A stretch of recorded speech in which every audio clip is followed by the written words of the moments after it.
Hey, howdy, hey, welcome back to my channel. For today's episode, today's video, I'm going to be reviewing, the Boulet Brothers Dragula Season 4, Episode 5. So if that sounds good to you, make sure to hit that like button, comment down below what you thought about this episode, and hit that subscribe button. Come join the Amateur Hour community. And without further ado, let's get this video started.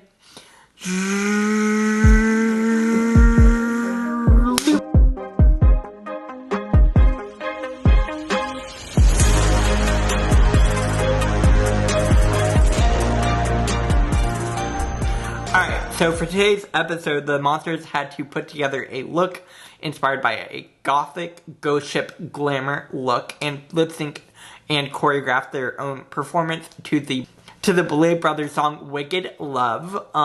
So obviously for today's episode, I'm going to go ahead and review it and give you my thoughts and my opinions on this episode. So let's get into it. Scooch over here. First things first. The monsters are all walking back into the boudoir. I love saying boudoir. Anyways, they walk back into the boudoir after, to start the new episode. The four monsters who were in the winning group, obviously being Dali, Saint, Hoso, and, of course, Zavaleta.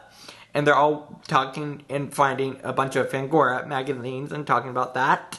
And then they're talking about who they think will have survived the elimination challenge.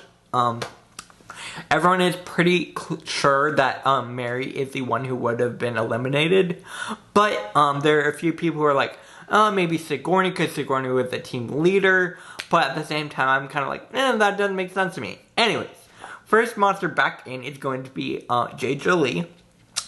So obviously it's not Jade, and I'm like, alright, so they're still thinking it's gonna be Sigourney or Mary. Pretty much everyone says Mary though. Then, of course, we get Bitter Betty back. And then, finally, we get Sigourney. So, obviously, in the end, the eliminated monster was Mary Cherry, which we knew already, but everyone else is discovering that, of course. Then, right off the bat, we are getting some drama in this episode. This episode was full of drama. And believe me, this is just the beginning. The main focus of this episode was the drama between Jade and Bitter Betty, obviously, because after last week in the Cauldron, where Jade was trying to call out Bitter Betty, when Bitter Betty was kind of coming off a little bit two-faced in my opinion, especially involving Mary and Sigourney, after saying Mary should have gone home on the main stage, and then suddenly defending Mary to Sigourney. It was all a mess, and so Jade called her out on that. And then now her and Jade are fighting basically for the majority of this episode. Bitter at one point calls herself Petty Betty. So she's basically saying, oh, Petty Betty's coming out. I'm here to fight, here to do whatever. And I'm like, I get it. But also, like, is it really Petty Betty? Or is it just Sir Andrews? You know? Maybe? Anyways, that was my one joke there. So the monsters are all talking about that. There's some drama, obviously, with Zavaleta, also in Sigourney. There's some drama involving Sigourney, but not as much right now. Mostly, the story is obviously going to be focusing on Bitter Betty and Jade Jolie, like I said. And then you have people like Zavaleta, Hoso and Dali. Hoso and Dali, I'm going to put their picture over here, are my favorites in this episode. Oh my god. They're just sitting there like, can we just move on? Can we just move on into this actual episode? Because this drama just is stupid. It's so stupid. I completely agree with both of them, and they are amazing. Anyways, so that happens, and then they go out on the main stage, and the Boulet Brothers introduce the main challenge, where the monsters are obviously going to have to put together looks for the ghost ship glamour. Emphasis on the glamour. Let me again say glamour looks, and perform to the Boulet Brothers song, obviously. And then they also announce that there's going to be a fright feat at the beginning where they have to find a key, and this key will give them the power to either save themselves from extermination or put another contestant up for extermination. So it's a pretty powerful key. So that happens, and then again, to wrap up this introduction, I want to emphasize glamour.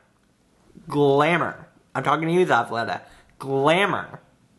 Anyways, so they get all this stuff together, and then they go back into the boudoir, where they're all looking for the key.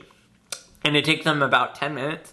They're looking everywhere, over up on the pictures, up on the floor, on the tables, trying to lift tables, all the things. And then finally, in the end, Jade Jolie does find the key underneath one of the tables, I believe. And Jade is obviously very happy about this, and is discussing what she's going to do with the key, this power that she gets, obviously. Well, and Jade is kind of leaning towards saving herself, just not going to put anyone else up for elimination. She's like, I might have bad feelings towards Bitter Betty right now, but I'm ultimately, everyone's here to compete. I'm just going to save myself, whatever. So that all happens, and then they start getting their looks together, planning out looks, all the things. There's a few moments I want to talk about. Obviously, there's some more drama between Bitter and Jade. That story continues. At one point, Bitter Betty actually goes with Zavaleta into the cauldron to discuss what is going on, and basically talk shit about Jade, kind of, low-key. Not even low-key, like, actually talk shit about Jade. And a lot of what Bitter is saying is that Jade isn't really showing her true self this entire time, because Jade is, again, hiding herself from trying to just be like, oh, look at me, I'm the nice one, I'm the nice one. And not being truly authentically herself, which is an interesting perspective. Again, I mean, we obviously, or I at least know Jade from Drag Race. At one point, when they are getting their makeups, wait, no, that's later in the episode. Anyways, so they're all getting their outfits together. At one point, Sigourney says, please don't make this a group challenge. Please don't make this a group challenge. Which I completely feel for Sigourney, because obviously both of the group challenges that Sigourney has had to do, haven't turned out perfectly for her. So she's pretty excited to finally have a solo challenge again. Whoa, solo challenge. So yeah, that happens. And everyone's putting their looks together. I want to talk a little bit about some of these, obviously. First, I want to talk about Dolly, because I obviously want to talk about Dolly. I always do. Just saying Dolly is gorgeous. Picture here. Dolly is... I love the story that Dolly's presenting on this main stage. Again, glamour. Glamour. Remember that. Again, I like saying glamour. Honestly, let's just get to the floor show. Get to the performance. Because it was a good backstage, but most of the drama happened after the performance. And that's where I really want to get to. So we're going to have to talk about this performance. Obviously, the performance is for Wicked Love. We're going to go ahead and talk about this. Again, a big part of this, I'm going to go through their looks now and their performances. And remember, as I keep reiterating, glamour, glamour, glamour, glamour. First, I'm going to talk about Sigourney, because I thought this was gorgeous. I thought the back of her arms when she did this was gorgeous. Her makeup, gorgeous. The dress, gorgeous. Again, very ghost ship and glamour. Next, I'm going to talk about Bitter Betty. I like this. I like the idea of... She almost looked like a lounge singer from the boat. I really like that. I love the paint on her body. I thought the blue scale paint was really cool. I will say it could have been... Like the Boulets were saying later, she could have done a little bit more to make it more successful. I liked the look from Bitter Betty a lot, but it wasn't my favorite. Next, I'm going to talk about Jade Jolie. I like this a lot. I loved all the crystals and everything. Excuse me. But it wasn't very exciting. I don't know what it was. It might have been the performance too. Something about me for Jade Jolie, she isn't standing out as well as I want her to. And because of that, it was a little bit plain for me. I liked it, but it was just a little bit plain for me, at least. Next, I'm going to talk about Zavaleta. I liked this.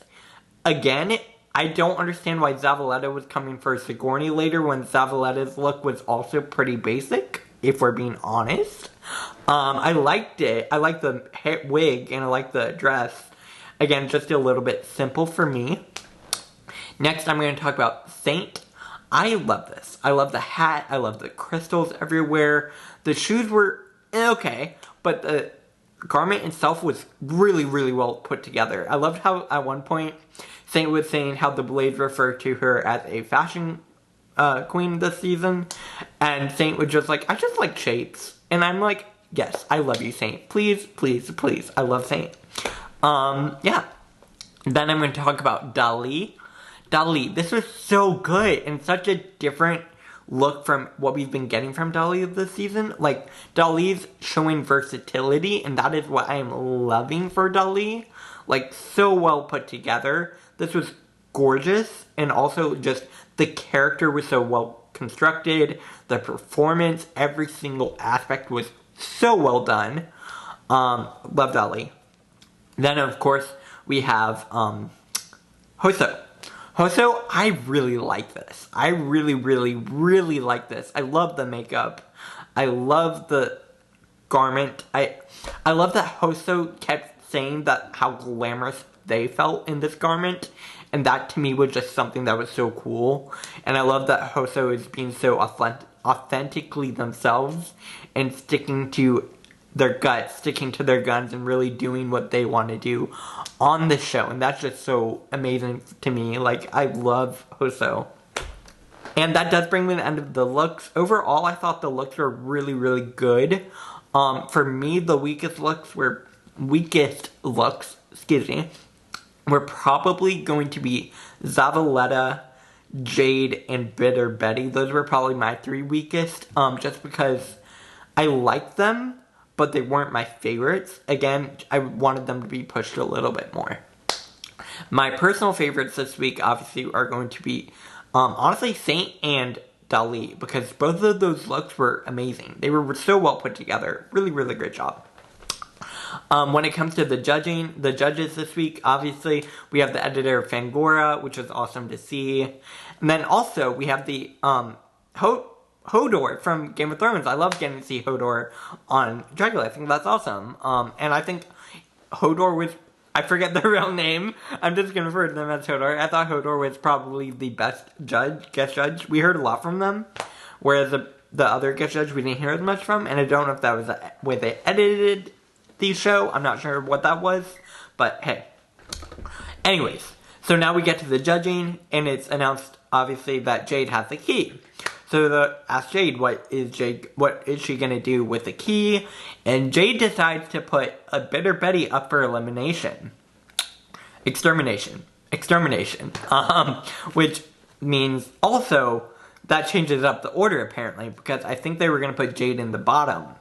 So because of that, the Boulets announce that Jade is safe, and then they do their critiques, and we find out who the tops and the bottoms are this week. The tops this week are going to be Sigourney Weaver, Saint, and Dali. I agree with the tops. I think that was a good choice, which obviously means, although I'm very upset that we do have Hoso in the bottom. Like, that just really upset me. So the bottoms are going to be Hoso, Zavaleta, and Bitter Betty. Again, like I said, I'm really sad to see Hoso in the bottom. Like, what they were saying is that they didn't get glamour from Hoso's look. However, I feel like Hoso's interpretation of glamour, Hoso was using a different perspective, which I think is really unique and really special to show on Dragula, and I love that. Which is why, for me, I would have kept Hoso safe and moved on. Excuse me. So, that's the placement, and then we get to the cauldron. This is where the drama really happened, because, oh my god, people were not having it. Saint was pissed for being top but not winning, which I'm like, I get it, Saint, but also just relax, you're fine, you're still here, you're gonna still be here next week, you're good. Dali was fine, Dali was chill. Then you have Hoso, who's really upset for being in the bottom, which is completely fair and valid, because I can only imagine how Hoso is feeling.